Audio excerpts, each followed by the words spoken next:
Now in our MapReduce program, we will make use of some third-party classes. Okay, let's first talk about the jar file. Okay, so first one is MapWritable class.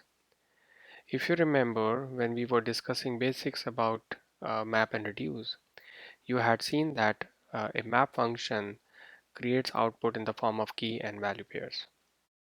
It also takes input files in the form of key and value pairs, and we will see it in our exercise. So to make this key value serialization possible, we use a class called MapWritable class.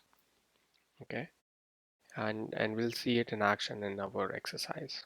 Then there are two classes called ES input format class and ES output format class. These classes are provided by the jar file, which we downloaded and have used in previous lessons, called Elasticsearch Hadoop 2.3 jar. So basically this jar not only used for Hive and Pig for connecting with Elasticsearch, but it also provides you some classes which you can use to connect a MapReduce program with Elasticsearch.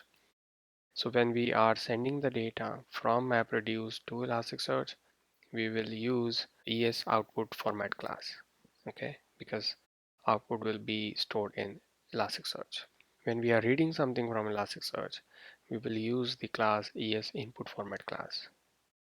And we will see these in actions when we work on our exercise. So if you are a little bit confused, don't worry. We will see them in action in our exercises later.